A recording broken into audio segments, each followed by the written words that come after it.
السلام علیکم ورحمۃ اللہ وبرکاتہ۔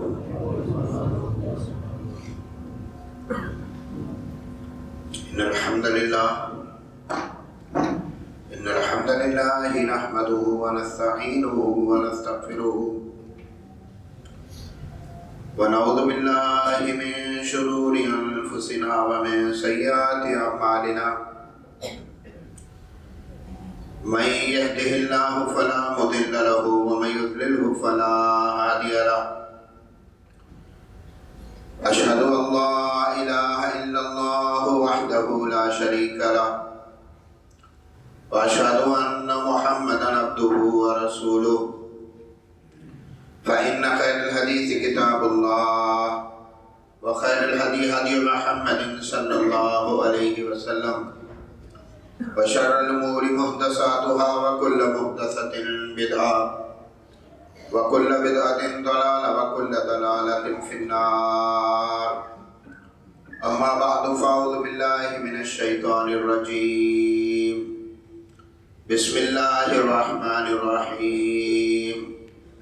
يا أيها الذين آمنوا اتقوا الله حق تقاته ولا تموتن إلا وأنتم مسلمون. يا أيها الناس اتقوا ربكم الذي خلقكم من نفس واحدة وخلق منها زوجها وبث منهما رجالا كثيرا ونساء، واتقوا الله الذي تساءلون به والأرحام إن الله كان عليكم رقيبا. يا أيها الذين آمنوا اتقوا الله وقولوا قولا سديدا يصلح لكم أعمالكم ويغفر لكم ذنوبكم، ومن يطع الله ورسوله فقد فاز فوزا عظيما. فقال الله تعالى في القرآن المجيد: كنتم خير أمة أخرجت للناس تأمرون بالمعروف وتنهون عن المنكر.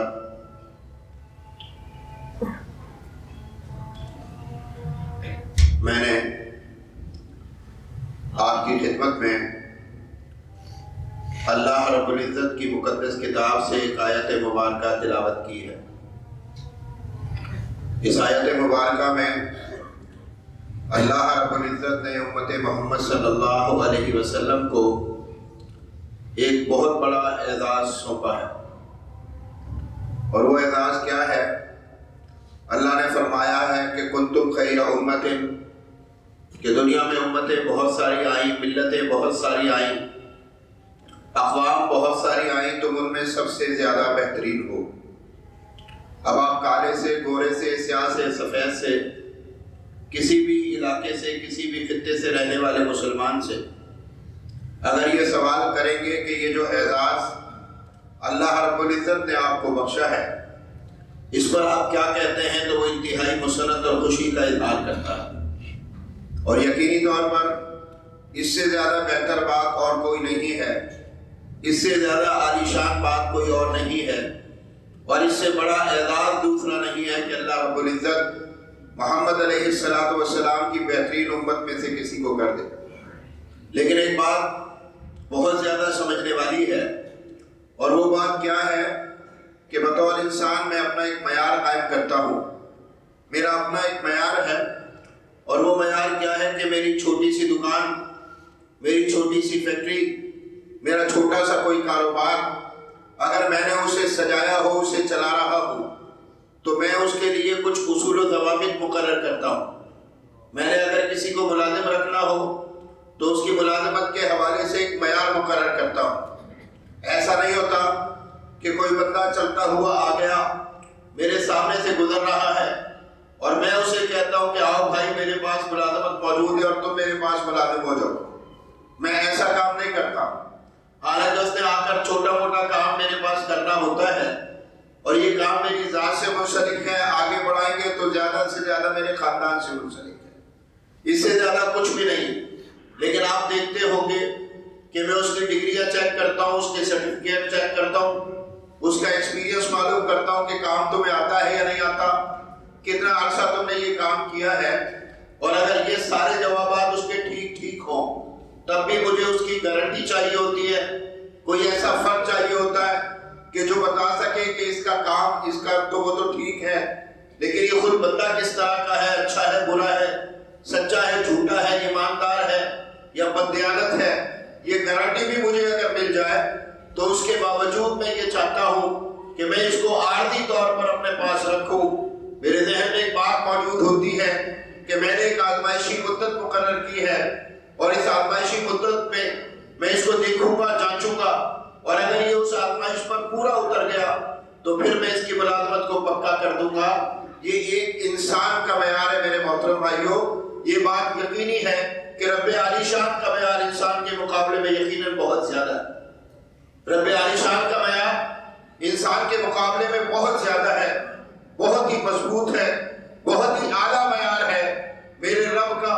تو کیسے ہو سکتا ہے کہ اللہ رب العزت کسی بندے کو ایسے ہی بغیر کسی اہلیت کے اور اس کی صلاحیت کے دنیا میں کوئی مقام عطا فرمائے، دنیا میں کوئی مرتبہ عطا فرمائے، دنیا میں اس کو کوئی بلندی عطا فرمائے؟ اسی لیے میں نے آپ کے سامنے قرآن مقدس کی آیت پڑھی۔ اللہ فرماتا ہے کنتم خیر امت اخرجت للناس، کہ تم بہترین امت ہو، لیکن یہ یاد رکھو کہ تمہارے اوصاف ہیں، تمہاری صفات ہیں، تمہارے کچھ کام ہیں، وہ تمہیں کرنے پڑیں گے۔ اس کا مطلب کیا ہے کہ ان اوصاف سے خالی ہو کر، ان صفات سے خالی ہو کر اس امت کا حصہ ہو جانا انتہائی مشکل کام ہے۔ اللہ فرماتا ہے کنتم خیر امت اخرجت للناس، تمہیں لوگوں کے لیے نکالا گیا ہے۔ اس کا مطلب کیا ہے؟ اس اعزاز کو ہمیں میرے محترم بھائیوں سمجھنا پڑے گا کہ کتنے بڑے اعزاز کے حامل ہیں آپ۔ پہلے بھی اقوام ہوا کرتی تھی، پہلے بھی ملتیں ہوا کرتی تھی، پہلے بھی امتیں ہوا کرتی تھی۔ ایک انتظام ابتدا سے چل رہا ہے۔ شیطان ملعون نے ابتدا سے یہ عزم کیا تھا، یہ بیڑا اٹھایا تھا کہ وہ بنی نوع انسان کو بھٹکائے گا، اس کو گمراہ کرے گا، اس کو راستے سے ہٹائے گا، اس کو کبھی بھی جو ہے اللہ پر سیدھے راستے پر رکنے نہیں دے گا۔ آگے سے آتا ہے، پیچھے سے آتا ہے، دائیں بائیں سے آتا ہے، طرح طرح کے وار کرتا ہے، ہر طرف سے گھیرنے کی کوشش کرتا ہے۔ اللہ پر نتیجہ یہ نکلتا ہے کہ بندہ گمراہی کا شکار ہوتا ہے۔ اب اگر اس کو اس گمراہی کے راستے پر چھوڑ دیا جائے تو یقینی طور پر یہ ایک ناانصافی والی بات ہوگی، اور میرے رب سے بڑھ کر انصاف کرنے والا کوئی دوسرا نہیں ہے۔ یہی وجہ ہے کہ اللہ رب العزت نے ہر دور میں ایسے لوگ بھیجے کہ جو شیطان کے وار جو ہے ان سے مطلع کر سکے، اپنے جو ہے ماننے والوں کو، انسانوں کو، علاقوں میں رہنے والوں کو، اپنی امتوں ملتوں کو، ان کو آ کر بتا سکے کہ دیکھو شیطان آتا ہے مختلف انداز میں، طور طریقوں کے ساتھ تمہارے اوپر حملہ کرتا ہے۔ اس سے بچنے کا طریقہ یہ ہے، اللہ کے ساتھ جڑنے کا طریقہ یہ ہے کہ جتنے لوگ آئے جو اللہ کی جانب بلاتے تھے، شیطان کی جو ہے آپ کہہ لیں کہ اس کے بعد ان سے مطلع کیا کرتے تھے، وہ سب انبیاء علیہ السلام کہلاتے ہیں۔ آپ جانتے ہیں کہ مختلف اقوام میں نبی آتے تھے، رسول آتے تھے، پیغمبر آتے تھے۔ ایسا بھی ہوتا تھا کہ ایک ایک وقت میں کئی نبی آتے تھے، کئی جو ہے رسول جو ہے وہ ایک وقت میں آتے تھے۔ لیکن میرے محترم بھائیوں، آخری نبی تھے محمد رسول اللہ صلی اللہ علیہ وسلم۔ آپ کی آمد کے بعد نبوت و رسالت کا سلسلہ ختم ہو گیا۔ یہ بات ٹھیک ہے؟ اب تو کوئی رسول نہیں آئے گا، اب کسی رسول نے نہیں آنا۔ انبیاء علیہ السلام کی آمد کا سلسلہ بند ہو چکا۔ آپ جان لیجئے جب سے یہ دنیا بنی ہے اس وقت سے لے کر آج تک انسانوں کی تعداد کے لحاظ سے سب سے زیادہ لوگ آج کی دنیا میں رہتے ہیں۔ 7 ارب سے زیادہ اس دنیا کی آبادی ہے، سب سے زیادہ لوگ رہتے ہیں، اور آپ اپنے ارد گرد دیکھیں، اور ارد گرد دیکھنے کے بعد آپ کو محسوس ہوتا ہوگا کہ برائی کس وافر مقدار میں موجود ہے۔ اللہ پر شیطان کے وار کس طرح سے لوگوں پر کارگر ہو رہے ہیں، کس طرح سے فحاشی، کس طرح سے عریانی، کس طرح سے بے غیرتی، کس طرح سے بے دینی، کس طرح سے لادینیت، کس طرح سے شرک، کس طرح سے کفر، کس طرح سے آ کر حملہ آور ہو رہا ہے۔ ایسے میں تو اور زیادہ ضرورت ہے کہ محنت کی جائے، ایسے میں تو اور زیادہ ضرورت ہے کہ لوگ کھڑے ہوں، ایسے میں تو اور زیادہ ضرورت ہے کہ کوئی نہ کوئی کھڑا ہو کر جو ہے وہ اللہ کی جانب بلانے کا فریضہ سر انجام دے۔ لیکن نبوت کا سلسلہ ختم ہو چکا، اب یہ کام کون کرے گا؟ یہ اعزاز ہے محمد رسول اللہ صلی اللہ علیہ وسلم کی بہترین امت کا، یہ اعزاز ہے اللہ کے رسول علیہ السلام کی بہترین امت کا کہ اللہ اس کو یہ مقام دیتا ہے. پہلے امتوں میں ایک ایک نبی آیا کرتا تھا. آج یہ امت جس کی تعداد 1.8 ارب ہے، دنیا کے کونے گوشے میں رہنے والی یہ امت، ہر خطے میں رہنے والی یہ امت، لا الہ الا اللہ محمد رسول اللہ پڑھنے والی یہ امت، اللہ نے اس امت کے تمام تر افراد کو، مردوں کو، عورتوں کو، بچوں کو، بوڑھوں کو، جوانوں کو، سب کو یہ فریضہ سونپا کہ وہ جو ہے بنی نوع انسان کی رہنمائی کا فریضہ سر انجام دیں گے. اللہ فرماتا ہے کنتم خیر امت اخرجت للناس تأمرون بالمعروف وتنہون عن المنکر. تم بہترین امت ہو، تم لوگوں کے لیے نکالے گئے ہو، لوگوں کو بھلائی کا حکم کرتے ہو، برائی سے منع کرتے ہو. اب ریشو نکالنا شروع کر دیں.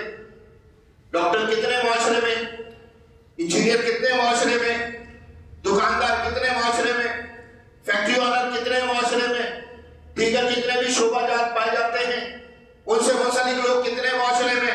اور داعیان اسلام ڈھونڈنا شروع کر دیں، داعیان اسلام دیکھنا شروع کر دیں. اللہ کی جانب بلانے والے کتنے لوگ ہر آبادی میں آپ انگلیوں پہ گن لیں گے، انگلیوں پہ ایسے کر کے انگلیوں پہ گن لیں گے. ہر آبادی میں کوئی 2 4 6 مشکل سے آپ کو میسر آئیں گے. وہ بھائیو بات کرنا بڑا آسان ہے، بڑا آسان ہے کہ بندہ کہے کہ میں محمد صلی اللہ علیہ وسلم کی جماعت ہوں. بات کرنا بڑا آسان ہے کہ بندہ کہے کہ میں جماعت صحابہ رضوان اللہ علیہ مجمعین کے نقش قدم پر ہوں. بڑا آسان ہے کہ بندہ کہے کہ میں اہل الحدیث ہوں. بڑا آسان ہے کہ بندہ کہے کہ میں اہل السنہ ہوں. یاد رکھ لیجئے راستہ طور طریقہ اختیار کیے بغیر کبھی بھی نہ تو نبی کی جماعت کا حصہ بنا جا سکتا ہے، نہ جماعت صحابہ کے نقش قدم پر چلا جا سکتا ہے. وہاں پر یہ صورتحال نہیں تھی. کوئی سا میدان ہو، کوئی سا میدان جہاد ہے تو سارے جہادی، میدان دعوت ہے تو سارے داعی. آپ کو دکھائی دے گا ہر صحابی.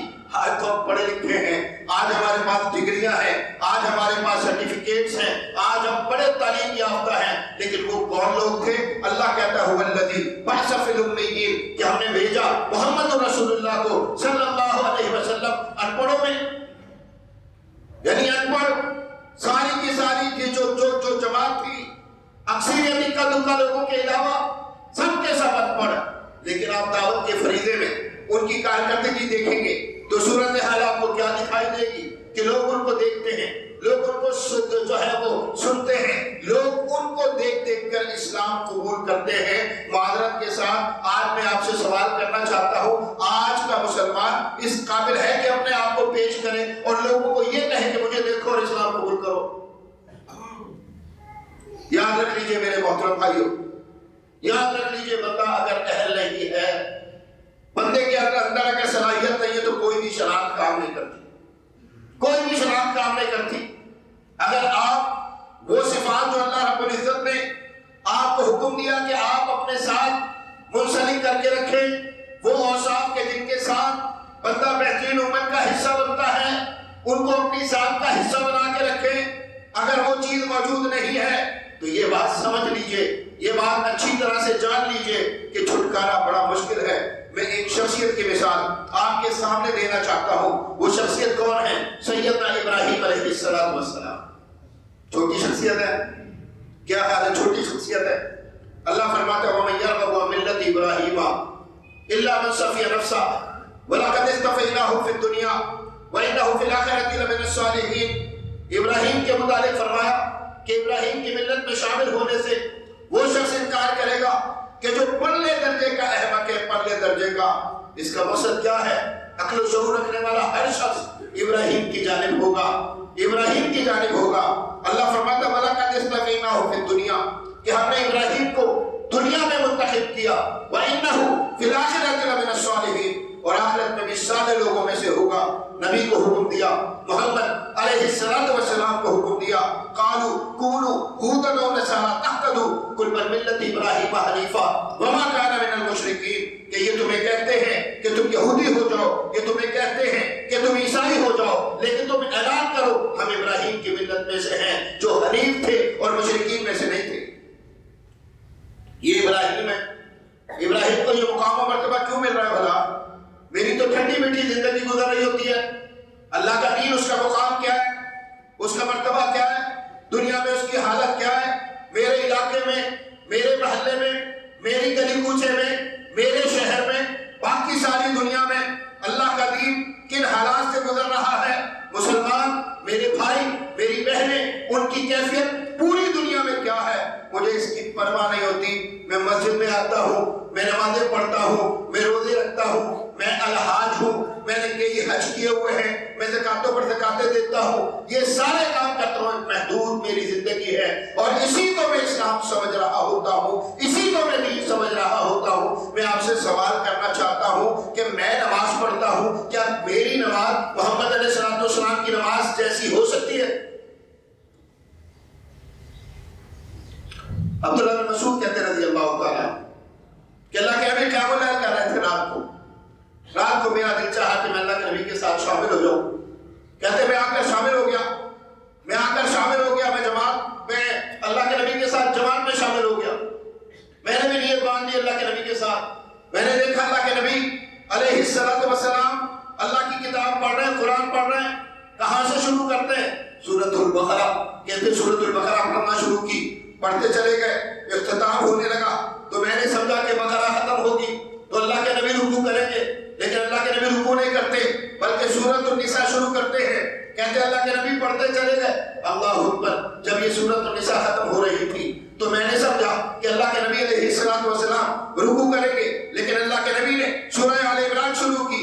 اللہ اکبر. کہتے جب سورۃ آل عمران ختم ہوئی ہے تب میرے نبی نے رکوع کیا ہے. چاہے پوچھے، سوال کیجئے، سارے قرآن پڑھنے پڑھانے والے اچھی طرح سے جانتے ہوں گے 5.5-6 پارے بنتے کریں. اور کتنی رکعتیں ہیں؟ ایک.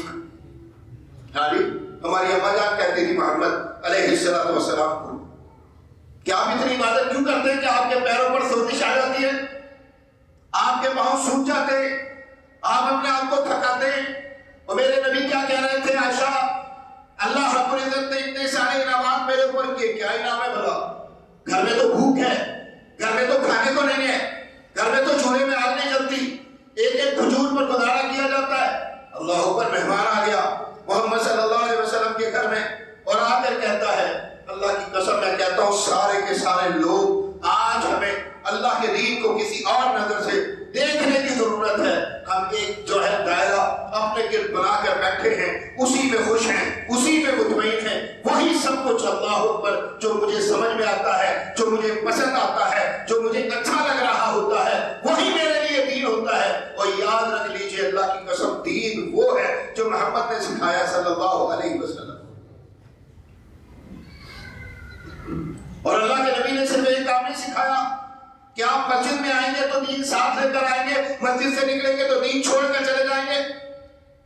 یہاں پر سوال ہوگا امام صاحب سے، قیام کا طریقہ بتائیں، رکوع کا طریقہ بتائیں، سجدے کا طریقہ بتائیں، تشہد کیسے ہوگا، سلام کیسے پھیرا جائے گا، پہلے کے اذکار کیا ہے، بعد کے اذکار کیا ہے. یہ سب کچھ کرنے کے بعد باہر نکلا بندہ اور فارغ ہو گیا. اب اپنی مرضی ہے، اپنی چاہت ہے، اپنی خواہش ہے، جیسے چاہوں گا زندگی بسر کروں گا. اللہ کی قسم یہ اسلام نہیں ہو سکتا، کوئی بھی دوسرا دین ہو سکتا ہے. الیوم اکملت لکم دینکم واتممت علیکم نعمتی ورضیت لکم الاسلام دینا. اور سورۃ المائدہ یہ آیت اتری، یہودی کہتے تھے کہ اگر ہمارے پاس ہماری کتاب میں یہ آیت اتری ہوتی تو جس دن یہ اتری ہے اس دن ہم عید کا دن مناتے. اس کی وجہ کیا ہے؟ ایک بہت بڑا اعزاز اللہ رب العزت نے اس آیت مبارکہ میں مسلمانوں کو عطا فرمایا تھا. کیا فرمایا؟ یوم اکملت لکم دینکم، کہ آج وہ دن ہے کہ جب ہم نے تمہارا دین مکمل کر دیا. واتممت علیکم نعمتی، اپنی نعمت تمہارے اوپر تمام کر دی. ورضیت لکم الاسلام دینا، اور اسلام کو رہتی دنیا کے لیے بطور آئین، قانون، دستور منتخب کر لی. یا ایھا الذین آمنوا ادخلوا فی السلم کافہ. یعنی کیا فرمایا رب نے؟ اے ایمان والو داخل ہو جاؤ اسلام میں پورے کے پورے. ادخلوا فی السلم کافہ ولا تتبعوا خطوات الشیطان انہ لکم عدو مبین. شیطان کے نقش قدم پر نہ چلو، وہ تمہارا کھلا دشمن ہے. اس کا مطلب کیا ہے؟ پورا کا پورا داخل ہونے کا مطلب کیا ہے؟ عیسائیت کو تان کرتے ہم، یہودیت کو تان کرتے ہم، ہندو مت کو تان کرتے ہم کہ تم مکمل ضابطۂ حیات نہیں رکھتے. یہ اسلام ہے،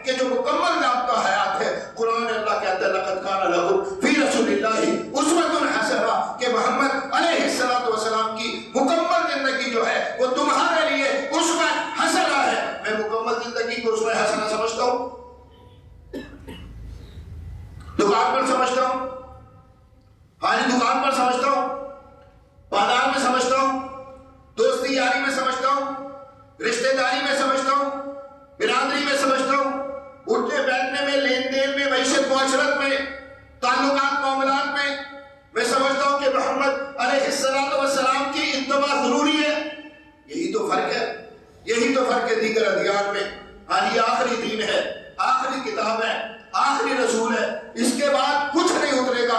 جب کچھ نہیں اترے گا تو اس کا مطلب کیا ہے کہ مکمل کامل دین جو ہے وہ اللہ رب العزت کی طرف سے عطا فرمایا جائے گا، اور ہمیں اللہ نے عطا فرما دیا ہے۔ اللہ کی قسم بتائیے آج کس طرح کی کیفیت ہے؟ یہ جو اسلام معاشرے میں اجنبی ہو گیا، اسلام معاشرے میں اجنبی ہو گیا۔ آج میں آپ کو ان ممالک کی بات نہیں کرنا جہاں عیسائی یہودیوں کی حکمرانی ہے اور جہاں ان کی اکثریت ہے، میں ان ممالک کی بات کر رہا ہوں جہاں مسلمان اکثریت میں ہیں۔ آج معاشرے میں آپ کو اسلام اجنبی دکھائی دیتا ہے، آپ کو شادی بیاہ میں اسلام نہیں ملے گا، آپ کو موت میت میں اسلام نہیں ملے گا، آپ کو کاروباروں میں اسلام نہیں ملے گا، دیگر عام جگہوں پر آپ کو اللہ کا دین دکھائی نہیں دے گا۔ آپ کیا سمجھتے ہیں کہ اس کی وجہ بے دین لوگ ہیں؟ نہیں میرے محترم بھائیوں، جب تک ہم اپنے مرض کی شناخت نہیں کریں گے، جب تک مرض کی پہچان نہیں کریں گے، جب تک مرض ہمیں اچھی طرح سے معلوم نہیں ہوگا، ہماری جو ہے آپ سمجھ لیجئے کہ مرض کے حوالے سے تشخیص درست نہیں ہوگی، اس وقت تک مرض کا علاج نہیں ہو سکتا۔ یہ جو دیندار لوگ، اللہ کے دین پر عمل کرنے والے لوگ، یہ داڑھیوں کو چہروں پر سجانے والے لوگ، یہ اپنے پاچے کو اپنے جو ہے پنڈلی تک، نصف پنڈلی تک لانے والے لوگ، اپنے گھروں میں حجاب کو رواج دینے والے لوگ، یہ جب تک جو ہے اللہ پر اپنی ذمہ داری کا احساس نہیں کریں گے اس وقت تک بات بننے والی نہیں، اس وقت تک بات بننے والی نہیں۔ ہمیں کچھ چیزیں سمجھنی پڑیں گی میرے محترم بھائی۔ ایک بات یاد رکھ لیجیے گا، کوئی شناخت اختیار کرنے سے دل کام چلنے والا نہیں ہے۔ میں آپ کے سامنے بہت بڑی شخصیت کی مثال دے رہا تھا، سیدنا ابراہیم علیہ السلام۔ کیا کیا تھا ابراہیم نے؟ ہم تو بہت سارے ہیں، بہت سارے، لیکن ہمارے پاس بے شمار بہانے موجود ہیں۔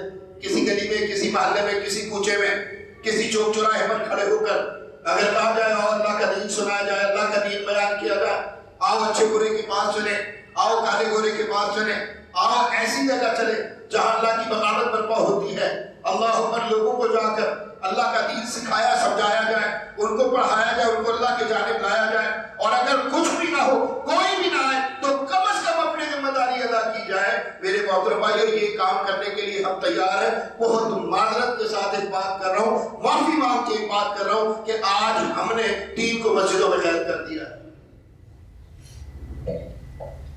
مسجد اللہ کا گھر، گلی گلی کوچے کوچے مسجد ہونی چاہیے۔ محمد صلی اللہ علیہ وسلم مدینے کا سفر کر رہے ہیں، ایک جگہ روکتے ہیں، قباء کے مقام پر مسجد بناتے ہیں۔ جب آپ مدینے پہنچے تو گھر بنانے کی فکر نہیں ہے، سب سے پہلے مسجد بناتے ہیں۔ لیکن یہ مسجد کام کیا کرے گی؟ اس کا فیصلہ کرنا پڑے گا کہ اس مسجد کا کام کیا ہے۔ مسجد صرف نمازیں پڑھنے کے لیے نہیں ہوتی، یہ تو مسلمانوں کی مقننہ ہے، یہ مسلمانوں کی عدلیہ ہے، یہ مسلمانوں کا کمیونٹی سینٹر ہے، یہ وہ جگہ ہے جہاں دنیا کو، ساری دنیا کو سب سے زیادہ خیر ملنی چاہیے۔ یہاں سے قافلے نکلنے چاہیے، یہاں سے لوگ کھڑے ہونے چاہیے، یہاں سے تیاریاں کر کر کے میدان میں اترنے چاہیے، لوگوں میں نکل کر ان کی اصلاح کے لیے، ان کی خدمت کے لیے، ان کو اللہ کی جانب بلانے کے لیے پروگرام ترتیب دینے چاہیے۔ اصل مسجد کا کام میرے محترم بھائیو یہ ہے۔ ابراہیم کون ہے؟ اکیلے تھے۔ کتنی جماعت صاحب ابراہیم کے؟ اکیلے تھے۔ باپ کو دعوت دی، باپ کو پہلے، سب سے پہلے کس کو دعوت دی؟ جب توحید سمجھ میں آ گئی تو پہلے دعوت کس کو دی؟ باپ کو۔ میں اگر کسی کو بات کرتا ہوں جا کے تو مجھے جواب مل رہا ہوتا فوری طور پر، اور پہلے اپنے گھر کی فکر کرو جائے۔ اچھا جی کرنے فکر، ابا جان کو بھی دعوت دے دی، ابا جان کو بھی سمجھا لیا، بھائیوں کو بھی سمجھا لیا، اب کیا کریں؟ کہتے پہلے ان کی اصلاح کر لو، اس کے بعد کسی اور کو جا کر بات کرنا۔ ابراہیم نے باپ کو دعوت دی تھی، ابراہیم کی دعوت باپ نے قبول کر لی تھی؟ ہاں نہیں، ڈانٹا تھا، دھمکایا تھا، سزا کی دھمکی دی تھی۔ اب ابراہیم کیا کر رہے؟ ساری قوم کو دعوت دے رہے۔ آج یاد رکھیے گا ایک بات، ایک غلطی کا شکار ہوتے ہیں، بہت بڑی غلطی ہے ہماری، اور اس غلطی کی وجہ سے دعوت میں بہت بڑے بڑے آپ کہہ لیں کہ نقصان اٹھاتے ہیں ہم۔ اللہ نے منوانے کی ذمہ داری نہیں لگائی ہماری۔ ایک بات اچھی طرح سے یاد رکھ لیجیے گا، اللہ نے کبھی بھی ہماری منوانے کی ذمہ داری نہیں لگائی۔ احسن انداز میں اچھے طریقے سے اخلاق کے ساتھ محبت کے ساتھ دعوت کے تقاضوں کو پورا کرتے ہوئے ادعو الی سبیل ربک بالحکمہ والموعظۃ الحسنہ، اللہ نے حکم دیا ہے حکمت کے ساتھ بلاؤ، بہترین بات کے ساتھ بلاؤ، اپنی ذمہ داری پوری کرنی ہے بندے کو بات اور اپنا پیغام پہنچا کر اس کے بعد مان لے تب بھی ٹھیک ہے، نہ مانے تب بھی ٹھیک ہے۔ یاد رکھ لے ہر کام میں رزلٹ کا ذمہ کس کا بلا؟ اللہ کے نبی گھر میں داخل ہوتے تھکے ہوئے، میرا کام صرف اپنے آپ کو تھکانا ہے، میرا کام صرف اپنے آپ کو تھکانا ہے، محنت کرنا ہے، مشقت کرنا ہے، اپنے آپ کو تھکانا ہے، کام کرنا ہے۔ اس کے بعد رزلٹ کیا نکلتا ہے؟ یہ اللہ رب العزت کے ذمہ گھر میں داخل ہوتے ہیں، اما جان ہماری سوال کرتی ہیں اتنے تھکے ماندے، اتنے پریشان حال، آپ ایسا کیوں کرتے ہیں؟ اپنے آپ کو اتنا کیوں تھکاتے ہیں؟ کیا کہتے ہیں کہ لوگ جہنم کی طرف دوڑے چلے جا رہے ہیں، جہنم کی طرف دوڑے چلے جا رہے ہیں، میں پیچھے سے پکڑ کے کھینچتا ہوں۔ یہی کہا امت محمد کا صلی اللہ علیہ وسلم کہ ہم لوگوں کو جہنم سے روکنے کی کوشش کریں گے، پوری کوشش کریں گے۔ یاد رکھ لیجئے آخر کار نتیجہ کس کے ہاتھ میں؟ اللہ کے ہاتھ۔ کہہ رہے میں روکنے کی کوشش کرتا ہوں، ایسا لوگ رکتے نہیں ہیں۔ اللہ اکبر۔ سیدنا ابراہیم علیہ السلام اکیلے ہیں، اور پھر وہ واقعات آگے چلتے ہیں، اختصار کے ساتھ ٹائم نہیں کہ میں اس کو لمبا کروں، لیکن آپ نے وہ ساری بات سنی کہ جس میں مقدمہ کہاں پہنچ گیا؟ بادشاہ کے پاس، اور بادشاہ نے سزا کا اعلان کر دیا، آگ کا الاؤ روشن کر دیا گیا۔ جب بھی مسلمان اپنی زندگی کی ترتیب اپنی ذات کے مطابق لگانا شروع کرے گا تو سمجھ لیجئے غلطی کا شکار ہوگا۔ اللہ کا دین کہاں پر ہے؟ ہاں جی، اللہ کا دین کہاں پر ہے؟ اس کی فلاح و بہبود کی کیا صورتحال ہے؟ اللہ کے دین کے ساتھ میرا رشتہ کیسا ہے؟ اللہ اکبر۔ یہ جب تک بندے کی ترتیب نہیں ہوگی، بندے کی ترتیب میں سب سے پہلے سب سے اوپر آخرت کو ہونا چاہیے، جنت کا حصول، جہنم سے بچنے کا طریقہ، اللہ کے دین کو اس دنیا میں سربلند کرنے کے لیے محنت کرنے کا انداز، طور طریقہ، یہ ساری چیزیں جو ہے بندے کے پاس ہونی چاہیے۔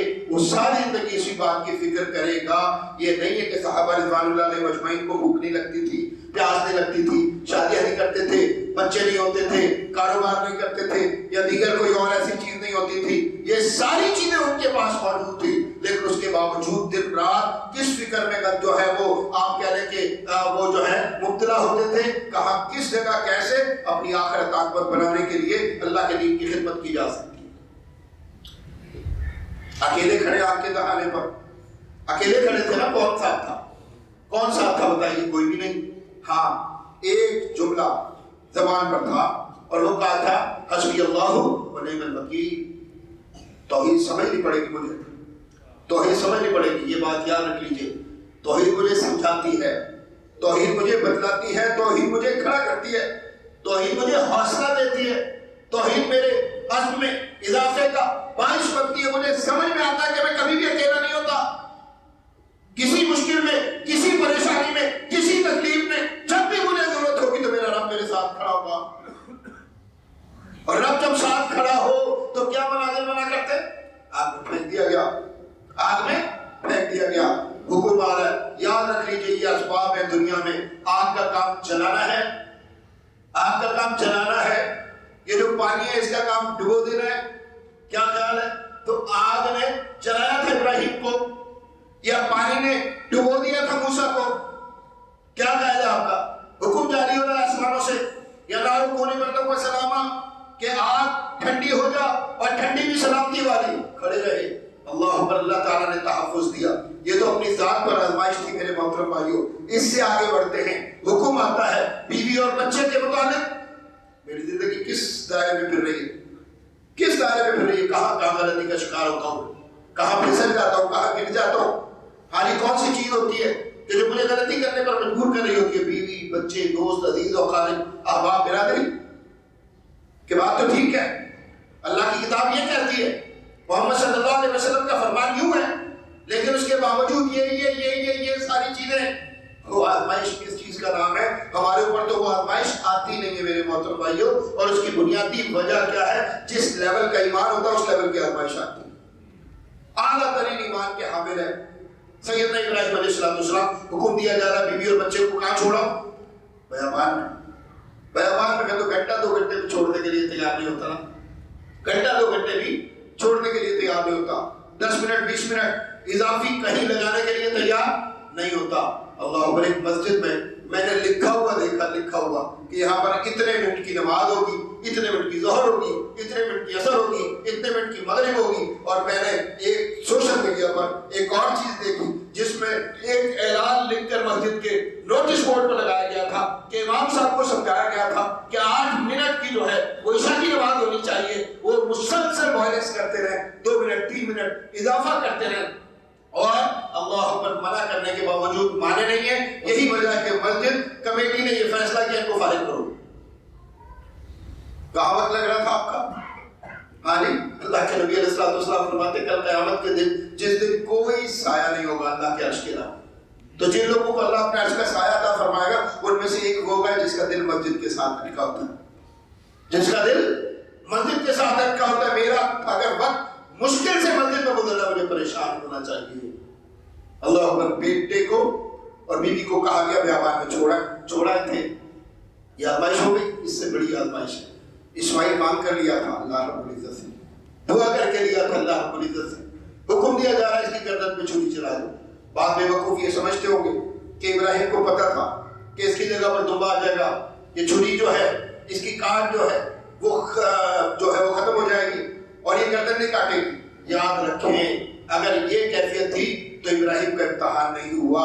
جس سطح کا ایمان رکھتے ابراہیم اور جس سطح کا اخلاص رکھتے ابراہیم اور جس طرح کے جو ہے وہ عظیم الشان شخصیت کے مالک ہے ابراہیم، یاد رکھ لیجئے انہوں نے چھری بھی پوری تیز کی ہوگی اور انہیں یقین ہوگا کہ یہ چھری گردن کاٹی،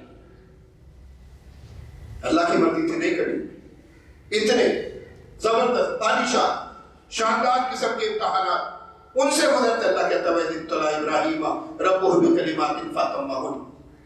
کیا کہتا ہے اللہ رب العزت کہ ہم نے جب بھی ابراہیم کو کسی ابتلا میں مبتلا کیا، کسی امتحان میں مبتلا کیا، وہ امتحان پر پورے اترے۔ اب ان کا حق ہے کہ دنیا میں ان کو عزت عطا فرمائی جائے، ان کو مقام و مرتبہ عطا فرمایا جائے۔ اللہ اعلان کر رہا قال انی جاعلک للناس اماما، کہ ہم ابراہیم کو انسانوں پر امام مقرر کرتے ہیں۔ اور ابراہیم امام ہے یا نہیں؟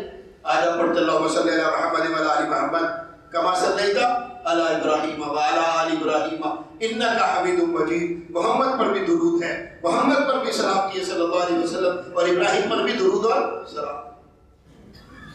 یہ ابراہیم ہے، یہ ابراہیم ہے۔ اللہ کہتا ہے قال انی جاعلک للناس اماما۔ انسان کی فطرت میں بعض چیزیں موجود ہیں۔ میرے پاس جب بھی کوئی اچھی چیز آتی ہے میرا ذہن اپنے بچوں کی طرف چلا جاتا ہے۔ میں نے جیسی بھی زندگی گزاری ہے، میں چاہتا ہوں کہ میرے بچے مجھ سے بہت بہتر زندگی گزاریں، بہت بہتر زندگی گزاریں۔ جو بھی سہولیات میسر آتی ہے فوری طور پر میری خواہش ہوتی ہے کہ ان کو ڈائیورٹ کرو اپنے بچوں کی طرف۔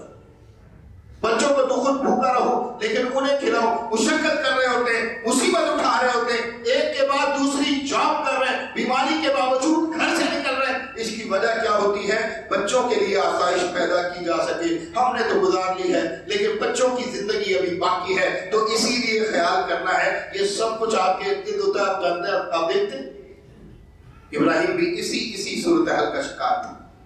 فوری طور پر ایک سوال کرتے ہیں اللہ سے کہ آپ نے مجھے تو امام بنا دیا لیکن ایک اور بات پوچھنی، اور وہ کیا ہے؟ قال ومن ذریتی، میری اولاد کے متعلق کیا فیصلہ، کیا نہیں یہ بنتا یا نہیں بنتا؟ اور ابراہیم کی اولاد کون ہے؟ اسحاق کون ہے؟ نبی۔ اسحاق کی اولاد کون ہے؟ یعقوب کون ہے؟ نبی۔ یعقوب کے بیٹے ہیں یوسف کون ہے؟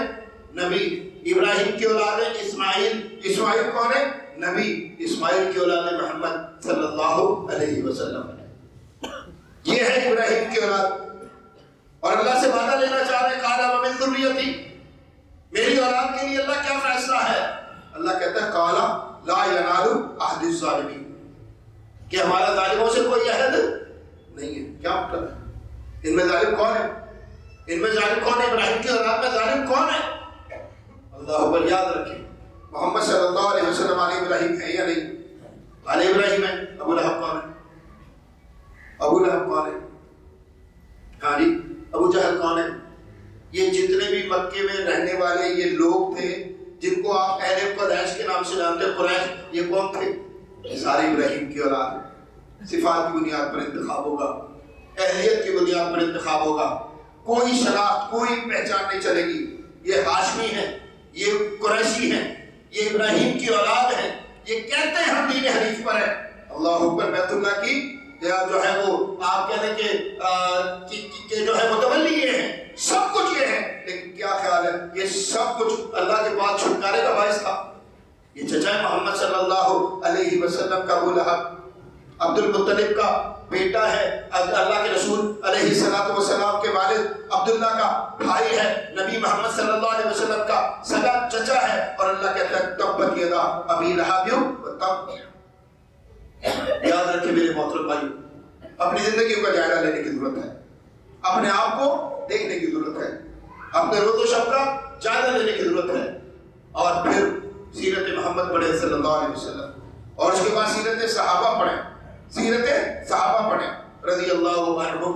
یاد رکھیں یہ نماز، روزہ، حج، زکات کی ساری چیزیں ضروری ہیں، اللہ تعالیٰ ان کے متعلق پوچھے گا، سوال کرے گا۔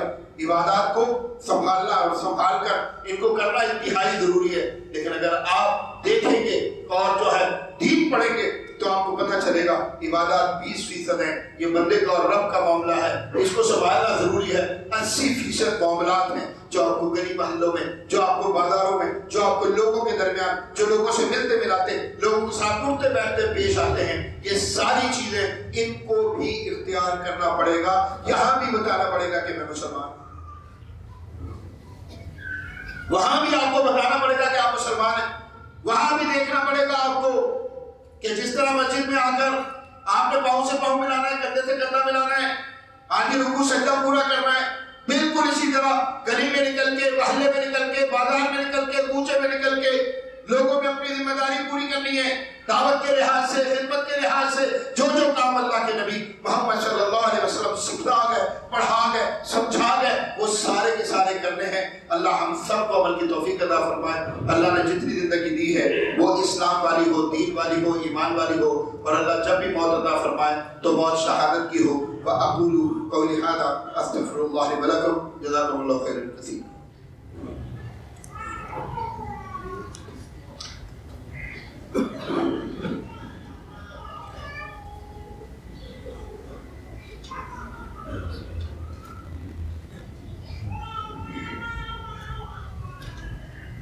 إن الحمد لله نحمده ونستعينه ونستغفره ونعوذ بالله من شرور أنفسنا ومن سيئات أعمالنا، من يهده الله فلا مضل له ومن يضلل فلا هادي له، أشهد أن لا إله إلا الله وحده لا شريك له، وأشهد أن محمدا عبده ورسوله، فإن خير الحديث كتاب الله، وخير الهدي هدي محمد صلى الله عليه وسلم، وشر الأمور محدثاتها، وكل محدثة بدعة، وكل بدعة ضلالة، وكل ضلالة في النار.